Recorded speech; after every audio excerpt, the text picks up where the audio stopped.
যতকাল পর্যন্ত জুমার জিম্মাদারি পালন করেছি, আমার এটা বলাই ছিল, নিয়মিত আদেশ জারি ছিল, যদি দোয়া চাওয়ার প্রয়োজন হয় আইসা দোয়া চায়া যান, কিচ্ছু দিবেন না, খবরদার। আর যদি হাদিয়া দিতে মনে চায় হাদিয়াই দিয়া যান, তাহলে আর দোয়া চায়েন না। কারণ হাদিয়া দিতে হয় একমাত্র আল্লাহর জন্য, যে ভালোবাসা, সেই ভালোবাসাকে উপলক্ষ করে, এটার বিনিময় হয় না। তো আপনি হাদিয়া দিচ্ছেন মহাব্বতের খাতিরে, দোয়া চাচ্ছেন আপনার জরুরতে, কিন্তু দুইটারে যদি মিলায় ফেলেন একসাথে, তখন হয়তো এটা দোয়ার বেতন হয়, দোয়ার বিনিময় হয়, তখন এটা না থাকে খালেস হাদিয়া, না থাকে খালেস দোয়া। আর দোয়া এমন কোনো ইবাদত না যেটার বিনিময় নেওয়াকে ঢালাওভাবে বৈধ বলা যায়। কিছু সূরাতে বৈধ, কিছু সূরাতে অবৈধ বলা জরুরি হয়ে যায়। যেমন ধরেন 5 ওয়াক্ত ফরজ নামাজ পড়িয়ে বেতন নেওয়া বৈধ না অবৈধ? নিঃসন্দেহে বৈধ। চারো মাযহাবের ইমামরা এই ব্যাপারে একমত। হ্যাঁ, যদি আবার খেলাফত ফিরে আসে তাহলে জনগণের থেকে বেতন নিতে হবে না, তখন খলিফাই জিম্মাদার হবে, বাইতুল মাল থেকেই তাদের বেতন নির্বাহ করা হবে। তখন আর আপনাদেরকে বলাও হবে না আপনারা টাকা দেন মসজিদে এবং এটার দ্বারা আপনারা ইমাম সাহেব, মুয়াজ্জিন সাহেবের বেতনের ইন্তজাম করেন। কিন্তু যেহেতু খেলাফত নাই, তো খেলাফত নাই বলে কি ইসলামের সেক্টরগুলো বন্ধ হয়ে যাবে? আল্লাহর দ্বীনের কাজগুলো, কর্মক্ষেত্রগুলোকে স্তব্ধ করে রাখা হবে? না। খেলাফত নাই তো কি হয়েছে? বাইতুল মাল নাই তো কি হয়েছে? বাইতুল মালের টাকা তো আসমান ফুরে বের হতো না, এই মুমিন মুত্তাকিদের থেকেই তো যেত। তো মুমিন মুত্তাকিরা যেহেতু আছে, এখন বাইতুল মালের মধ্যস্থতা না থাকলেও প্রয়োজনে নিজেরাই তারা এই খেদমত আঞ্জাম দিতে থাকবে।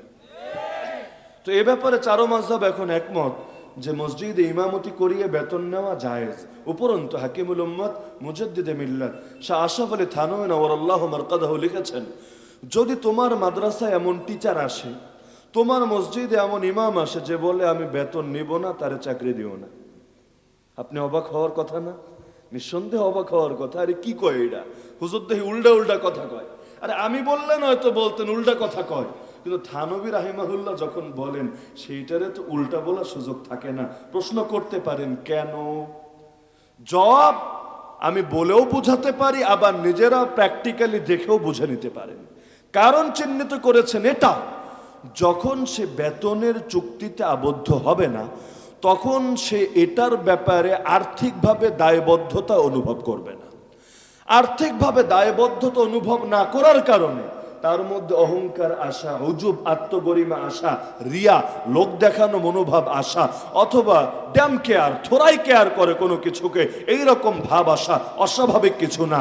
আবার মাদ্রাসার দায়িত্বে যিনি থাকবেন, পরিচালক, মুহতামিম, তিনিও তাকে বলতে গেলে স্বাভাবিকভাবে বলতে পারবেন না, হুজুর ক্লাস তো আমাদের সপ্তাহে 6 দিনই হয়, শুক্রবার বাদে, আপনি শনিবার আসলেন না কেন, বুধবার গ্যাপ দিলেন কেন?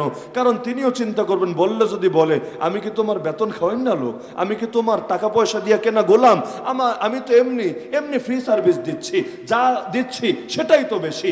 এখন এলাকার মসজিদের ইমাম সাহেব যদি এটা শুরু করে, এক ওয়াক্ত আছে আরেক ওয়াক্ত নাই, আরেক ওয়াক্তে আছে আরেক ওয়াক্ত নাই।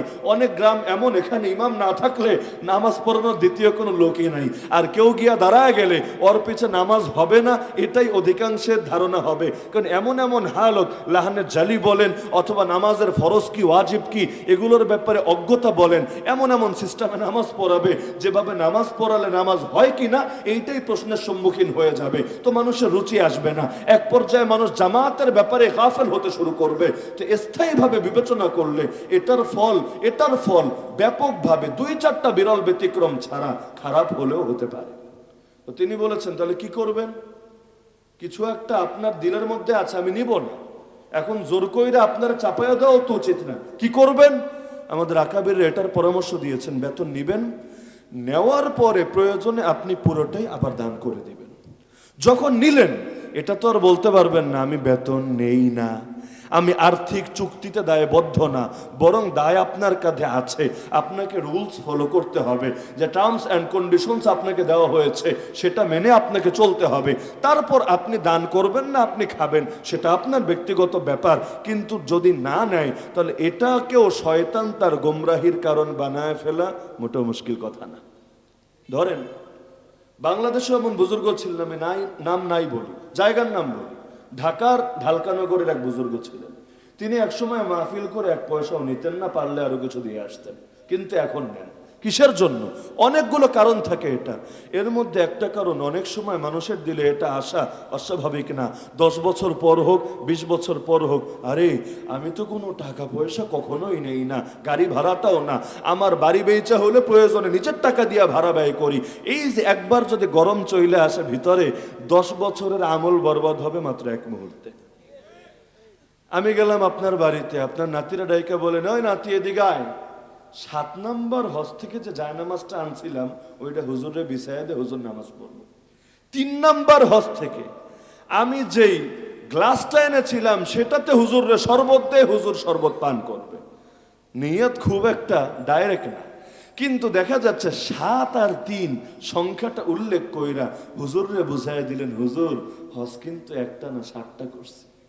যদি এটার মধ্যে দেখানো মনোভাব এসে যায়, আপনার পুরোটাই কিন্তু বরবাদ হয়ে যাবে।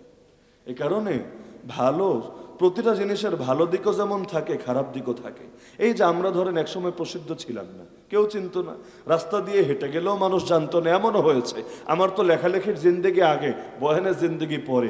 যেই সময় আমার বই 15টা 20টা বাজারে বের হয়েছে, ওই সময় দেশের অধিকাংশ মানুষ চেহারায় চেনে না, কিন্তু সচেতন মহল বা পাঠক মহল নামে চেনে।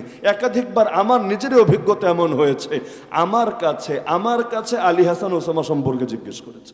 কিভাবে? হুজুর আপনার বাড়ি কই? বাড়ি তো সিলেট। ও আচ্ছা, সিলেটের একজন লেখক আছে, আমি তার বই পড়ছি, নাম আলী হাসান ওসামা, চিনেননি?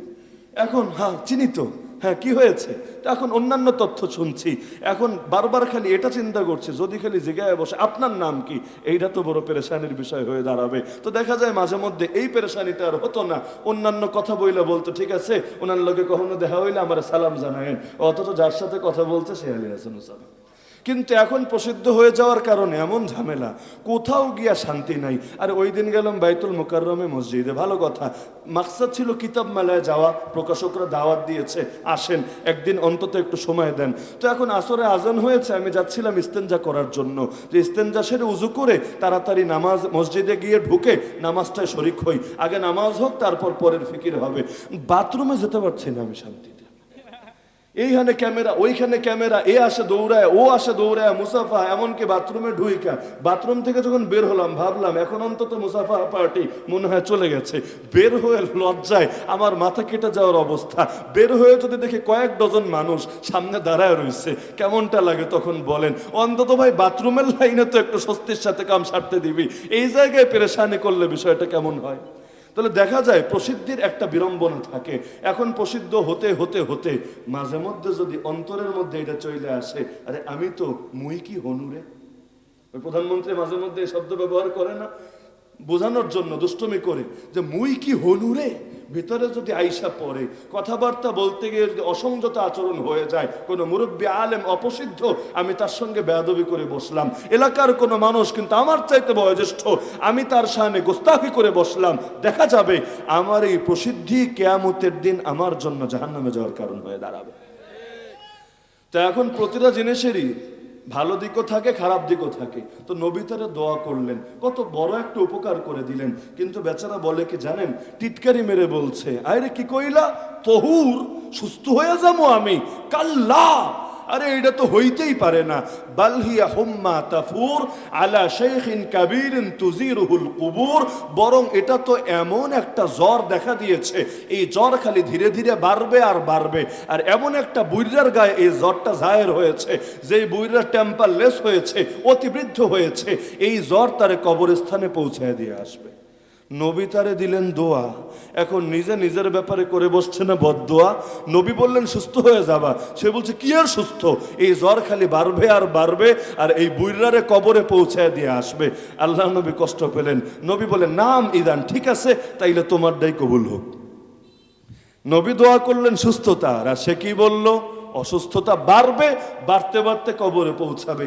ইতিহাস সাক্ষী, তার অসুস্থতা কমে নাই, সে সুস্থ হয় নাই, এই এক বাক্যই তারে কবরে পৌঁছে দিয়েছে।